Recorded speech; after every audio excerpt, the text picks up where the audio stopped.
ഔഷധ ഗുണങ്ങൾ അറിയുന്നതുകൊണ്ട് തന്നെ നെല്ലിക്ക ഞാൻ എവിടെ കണ്ടാലും വാങ്ങിക്കാറുണ്ട് കേട്ടോ. പക്ഷേ ചെറിയൊരു ചവർപ്പ് രസമായതുകൊണ്ട് എനിക്കത് കഴിച്ചു തീർക്കാൻ ഭയങ്കര ബുദ്ധിമുട്ടാണ്. മിക്ക നെല്ലിക്കയും ഫ്രിഡ്ജിൽ ഇങ്ങനെ കിടന്നിട്ട് അങ്ങനെ ഉണങ്ങി പോവാറാണ് പതിവ്.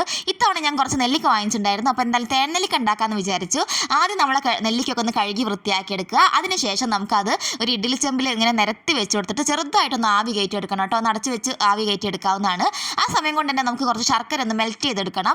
കുറച്ച് വെള്ളം ഒഴിച്ച് നന്നായിട്ട് അതൊന്ന് മെൽറ്റ് ചെയ്തെടുക്കുന്നുണ്ട് കേട്ടോ. അപ്പോഴേക്കും നമ്മൾ നെല്ലിക്കൊക്കെ ഒന്ന് കുറച്ച് വെന്ത് വന്നിട്ടുണ്ട്. ഇനി നമ്മൾ ആ നെല്ലിക്കൊക്കെ ഒന്ന് തുടച്ചിട്ട് വെള്ളമൊക്കെ ഒന്ന് കളഞ്ഞ് നമ്മൾ തിളച്ചുകൊണ്ടിരിക്കുന്ന ശർക്കരപ്പാനിയിലേക്ക് ഇട്ടിട്ട് ഒന്നും കൂടി ഒന്ന് ചെറുതായിട്ടൊന്ന് തിളപ്പിച്ചെടുക്കുക. കുറച്ച് ഉപ്പും കുറച്ച് ചെറുനാരങ്ങാ നീരും കൂടി ചേർത്ത് കൊടുക്കുന്നുണ്ട് കേട്ടോ.